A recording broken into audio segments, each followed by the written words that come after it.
Olá pessoal, eu tô gravando esse vídeo para contar a minha experiência com a quimioterapia vermelha no tratamento de câncer de mama. Caso você esteja passando por isso ou você conheça alguém que vai passar, que vai começar as quimioterapias vermelhas.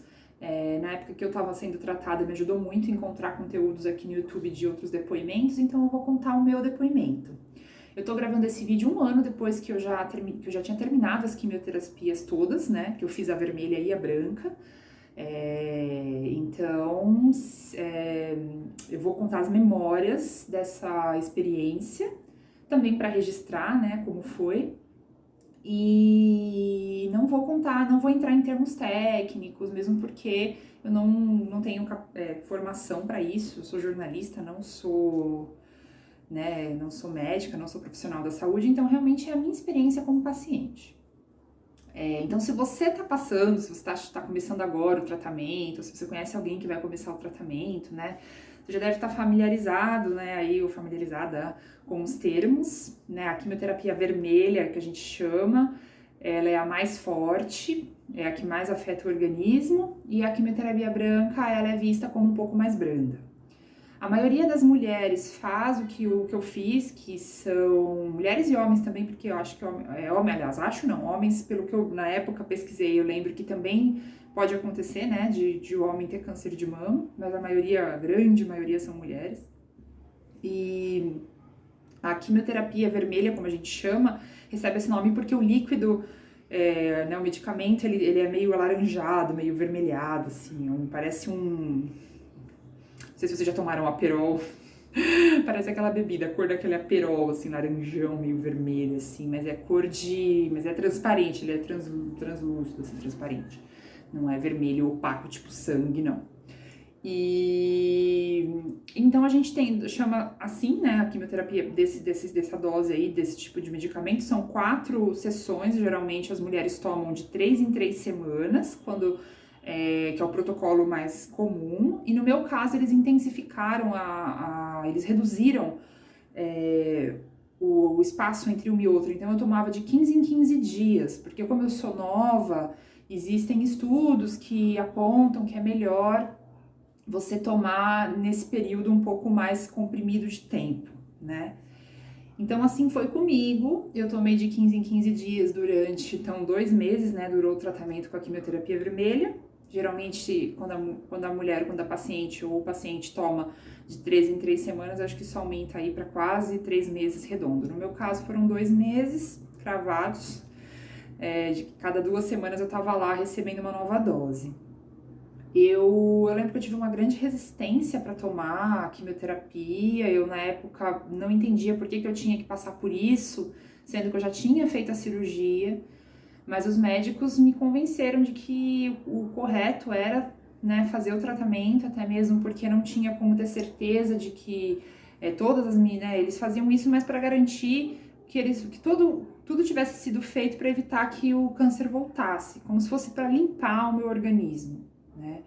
Algumas pessoas fazem a quimioterapia antes da cirurgia, e aí justifica mais você tomar a quimioterapia, porque aí você tá matando primeiro o câncer para depois tirar o que sobrou, digamos assim, coloquialmente aqui, né? Mas no meu caso foi o contrário, é como se você tivesse feito a cirurgia e depois você toma a quimioterapia para se certificar de que não se certificar, porque não tem como ter 100% de certeza, mas é mais para garantir que você fez o máximo que dava para limpar o organismo, matar qualquer possível célula de câncer que tenha continuado, que tenha ficado, que tenha sido transportado pelo meu sangue no meu corpo. Eu tava então resistente, né? Porque eu sou uma pessoa que eu não gosto de tomar medicação, não gosto de tomar remédio na vida. Assim, eu não tomo remédio nem pra dor de cabeça, não tomo remédio quando. Assim, raramente eu tomo remédio, na verdade. Então eu sempre tive muita resistência para esse tipo de tratamento, assim, né? E eu queria, né, tentar ficar o mais limpa de né, medicamentos possíveis, mas não foi, né? Com o câncer a gente não pode brincar, então acatei lá, né, a recomendação médica. Então, gente, foi isso. Eu comecei a tratamento, eu lembro que foi em julho de 2018. Aí eu fiz até mais ou menos agosto, então eu passei, né, foi 1 mês e meio, porque aí foi isso, depois eu tomei a última, né, no meio do segundo mês, e aí foram mais 15 dias pro meu corpo descansar, para depois eu começar a quimioterapia branca, que eu vou contar em outro vídeo sobre ela. A quimioterapia vermelha, ela agride bastante o corpo, então o que eu fiz para me sentir melhor, tá? Eu sempre fiz muita atividade física. Eu antes eu já tinha esse hábito comigo de fazer atividade física 3 a 4 vezes por semana. Eu pratico a musculação mesmo na academia, faço yoga em casa, ando de bicicleta. Então isso me ajudou muito. Eu lembro que assim, os médicos falavam a cada consulta que eu tava respondendo bem, que eu tava indo bem, e grande parte eu tenho certeza que foi por conta dos exercícios físicos, que eles falam que por mais que a gente fique cansado, é melhor você fazer exercício físico, a não ser que tenha realmente uma contraindicação específica, né, para a pessoa, mas no geral, o exercício físico ele traz benefícios ao tratamento de quimioterapia. Como diferente do que às vezes a gente pode pensar que a gente vai ficar mais cansado. Não, ele te traz mais gás, mais energia. Quando você tá muito cansado, parece que ele dá uma revigorada, assim. Então eu fazia atividade física. Eu lembro que eu tomava a dose, é claro que eu não fazia no dia seguinte. Eu lembro que, não, no dia seguinte eu ficava acabada, eu não saía da cama. Era bem cansativo, assim, o corpo parecia que eu tinha sido, né, passado um caminhão em cima de mim, assim, eu ficava esgotada. Dali 2, 3 dias, assim, no quarto dia eu começava a sentir que meu organismo estava se recompondo, que eu estava começando a ter forças de novo. Aí que eu fazia atividade física, que eu voltava aí na academia. Como era um espaço de 15 em 15 dias entre uma e outra, era isso, eu ficava uns 2, 3 dias assim de molho na minha casa. No quarto a quinto dia eu já voltava a fazer as minhas atividades comuns, normais, assim. Ia pra academia, trabalhava, né? E eu trabalho de casa, né? Eu faço home office, sou escritora, trabalho escrevendo, mas eu tinha compromissos com algumas pessoas com quem eu trabalho, alguns clientes, alguns autores, né, dos livros que eu escrevo, então eu tinha compromissos de fazer entrevistas, eu continuava fazendo, mas assim, nos primeiros dias eu ficava mais reclusa. A alimentação, eu lembro que tinha que ter muito cuidado com a alimentação. Uma das coisas que eu mais, assim, tomava cuidado era, né, os médicos sempre falam, assim, para você não comer cru, né, não comer comida japonesa, por exemplo. Eu lembro que eu até fiz um jantar com o meu namorado na época, a gente até foi jantar para se despedir da comida japonesa por 6 meses, porque eu não ia comer. Aí os alimentos tomava muito cuidado, legumes, frutas, verduras, tudo tinha que ver se suco, por exemplo, eu não tomava fora, eu só comia frutas que ou tinham casca ou que eu sabia que tinham sido bem lavadas com aquele hipoclorito. Então tudo era muito assim, cuidador. Eu era muito cuidadosa com a alimentação e eu tentava comer bem, né? Eu tive assim, entre aspas, sorte que o meu apetite não ficou muito afetado. Afetou um pouco, sim, mas não tanto, né? Porque algumas pessoas relatam que elas ficam ou completamente sem apetite ou elas querem comer só junk food, só comida trash, assim. No meu caso, eu lembro que no acumulado das sessões, o meu apetite realmente foi ficando um pouco assim. Eu sempre comi bastante comida saudável, de repente eu tinha vontade de comer, sei lá, hambúrguer, comida fritura, eu tinha vontade de comer umas coisas, maionese, uns chocolates, umas coisas que às vezes eu não comia no meu dia a dia, assim. Então eu lembro que eu fiquei um pouco com a alimentação, sim, um pouco esquisita. Mas em geral não mudou tanto, né? Eu tentei manter a minha rotina de alimentação. Eu lembro que eu tomava muita água, apesar de que a gente não tem vontade de beber água, né? Pelo menos as pessoas que eu conversava, as outras pacientes, assim, ninguém tinha vontade de beber água, mas os médicos falavam que era a melhor coisa, assim, que era como se você estivesse ajudando a limpar aquilo do seu organismo, né? Então eu tentava empurrar, eles falavam para tomar 3 litros de água por dia, de 2 a 3 litros, e eu que sempre fui de tomar muita água, às vezes eu não conseguia, não tinha sede, eu não tinha vontade de beber água, porque o meu corpo tava esquisito. Mas eu forçava, então eu ficava sempre com uma garrafinha, às vezes eu comprava água com gás para ver se me dava um pouco mais de ânimo, eu colocava um limãozinho, eu me empurrava assim. Eu tentei a água de coco por um tempo, mas não ia, eu não tinha vontade. Eu lembro que foi assim, eu tomei durante uma semana, 2, chegou uma hora que eu já não tinha mais vontade de tomar água de coco. Então você tem que ir testando, né, o que seu organismo aguenta e o que seu organismo não aguenta. Com relação aos enjoos, né, hoje em dia dependendo do hospital onde você está sendo tratada, dependendo do que seu médico prescreveu, já existem bastante medicamentos que estão ajudando para evitar, né, que a gente tenha enjoo após a quimioterapia vermelha. Eu ouvi dizer que no passado era muito mais forte o enjoo. Eu sempre fui enjoada para enjoo, ou seja, eu sempre tive, desde criança, pegou ônibus, ficava enjoada. Esse é um ponto fraco meu. Então, durante o tratamento, por mais que eu tomasse, junto com a medicação, eu tomava a gente recebe na veia, né, o anti-enjoo, não adiantou, assim, eu realmente passei mal. Eu não passei mal por tantos dias seguidos, mas assim, na primeira e na segunda vez, eu lembro que depois de tomar a quimioterapia, depois de receber, né, a quimioterapia na mesma noite, assim, que eu tinha recebido, eu passava mal, eu vomitava. Aí, depois disso, a minha médica, na ocasião, ela intensificou, ela me deu muitos anti-enjoos. Eu lembro que eu tomava um combo de anti-enjoos, assim, estragou todo o resto do organismo, né? Eu lembro que tudo que estava regulado desregulou, assim, intestino, não adianta, gente, né? Mas pelo menos o enjoo foi controlado, ele ficou controlado aí, pelo menos nos primeiros dias, os primeiros 4 dias, 3, 4 dias após receber a quimioterapia, eu lembro que ajudava muito tomar esse combo aí de anti-enjoo, porque pelo menos eu conseguia ter um alívio ali senão não estava dando, eu não conseguia, né, ter uma vida minimamente aí satisfatória se eu não tomasse o anti-enjoo. Realmente eu ficava muita náusea, nada caía no estômago, né. O meu cabelo, ele começou a cair 15 dias depois de receber a primeira dose, e aí começou a cair muito. Eu tinha meu cabelo mais ou menos aqui assim no ombro na época. Meu cabelo era ondulado, inclusive depois ele nasceu cacheado. Agora ele tá começando a ficar com a raiz um pouco parecida com como ele era antes, mas assim que começou a nascer, ele nasceu cacheadinho, tá vendo? Meu cabelo não era assim, voltou depois dessa forma. Mas ele começou a cair, então o que eu fiz, gente? Eu fiz a primeira sessão de quimioterapia, dali uns 2, 3 dias o meu couro cabeludo começou a doer. E é comum doer, porque a gente fica frágil, né? O nosso corpo fica frágil. Eu comecei a ficar incomodada, como eu já sabia que ia cair mesmo, porque o cabelo de todo mundo que toma quimioterapia vermelha no câncer de mama cai, a não ser que você use aquelas toucas de gelo, né, que hoje em dia é umas toucas bem geladas, que é um tratamento aí que você faz só para não cair o cabelo. Eu optei por não fazer, eu não tinha vontade de fazer, achei que eu sou muito friorenta, eu fiquei com medo de ficar com frio, já era uma coisa tão difícil ter que fazer a quimioterapia, ainda ia ter que ficar usando aquelas toucas. Eu optei por não fazer isso.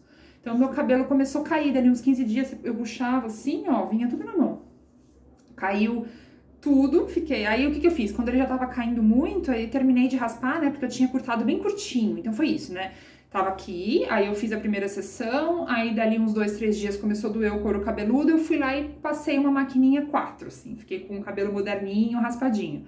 Aí quando foi dali mais uns 10 dias que eu fazia assim, olhava e começava a cair, aí eu acabei raspando de vez zero, fiquei careca mesmo.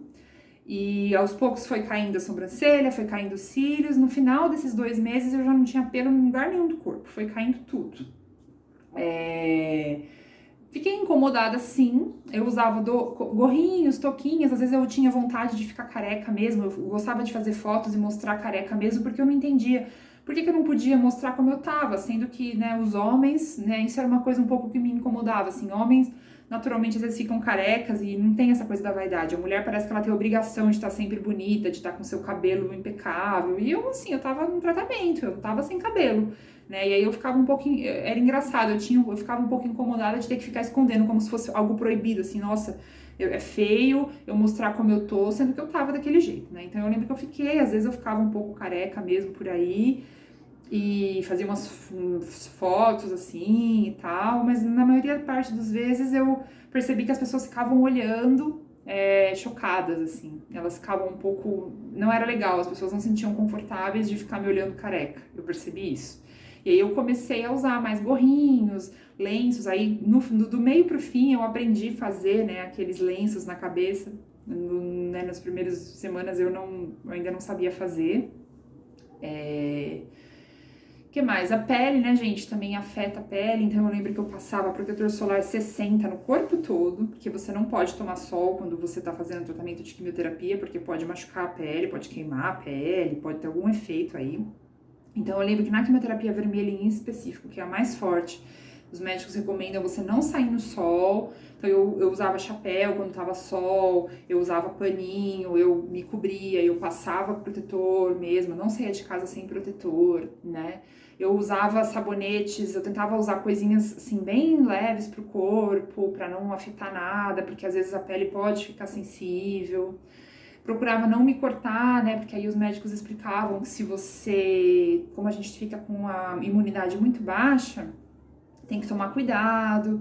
Então, tudo isso eu fiz, tudo isso que os médicos recomendam. Tentar evitar muvucas, né, aglomerações. Eu usava aquela máscara, né, que dizem que não faz tanto efeito assim, mas eu comprei aquelas máscaras para me proteger e tal.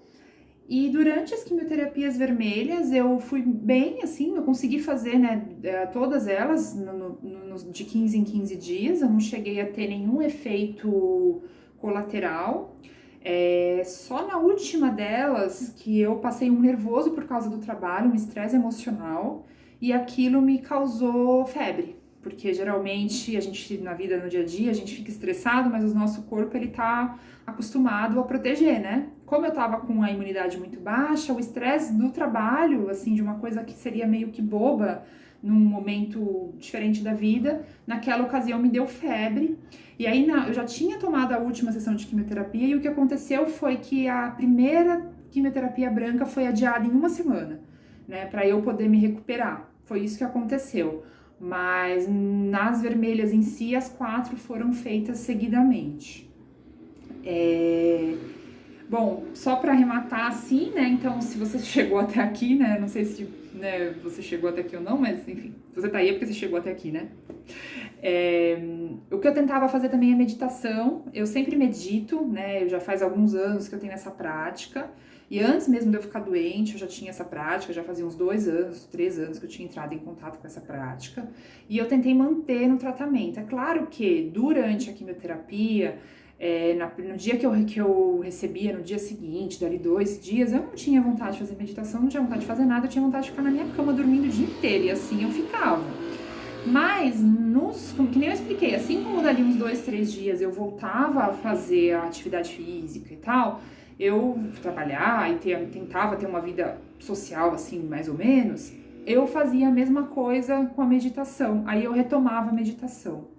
Então, uma das coisas que os médicos falam, todo mundo fala, é meio clichê, mas assim, tentar ter um pensamento um pouco positivo, de que vai dar certo, de que vai passar, de que nada, né, com a meditação, né, eu faço aquela que é Zen, né, que é do Zen budismo, assim, falo alguma coisa assim, que nada é fixo, nada é permanente e tal, não querendo aqui, pelo amor de Deus, longe de mim, não tô querendo dizer assim para você fazer esse tipo de meditação específica. Existem algumas que são neutras, que é a mindfulness, inclusive, que não é ligada, né, a nenhum tipo de religião nem nada.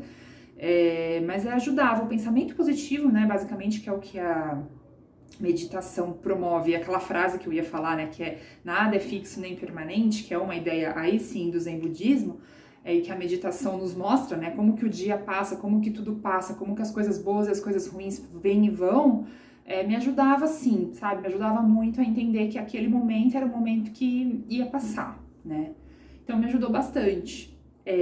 As pessoas, assim, então, eu lembro que durante o tratamento, né, eu consegui, acho que isso me ajudou, esse pensamento um pouco mais positivo me ajudou a encarar, né. Então é isso, gente. Eu não, né, espero que eu tenha colaborado. Não sei se ficou faltando alguma informação. Se você quiser escrever, se você está começando agora, se você quiser fazer uma pergunta aqui nos comentários, se eu puder ajudar, eu vou tentar responder. Se você conhece alguém que esteja passando pelo mesmo e quiser encaminhar o vídeo. E espero que eu tenha ajudado aí. E depois eu vou gravar um vídeo, né, daqui a umas semanas, sobre a quimioterapia branca, que foi logo depois da vermelha. Tá certo, pessoal? Então é isso. Obrigada e até a próxima.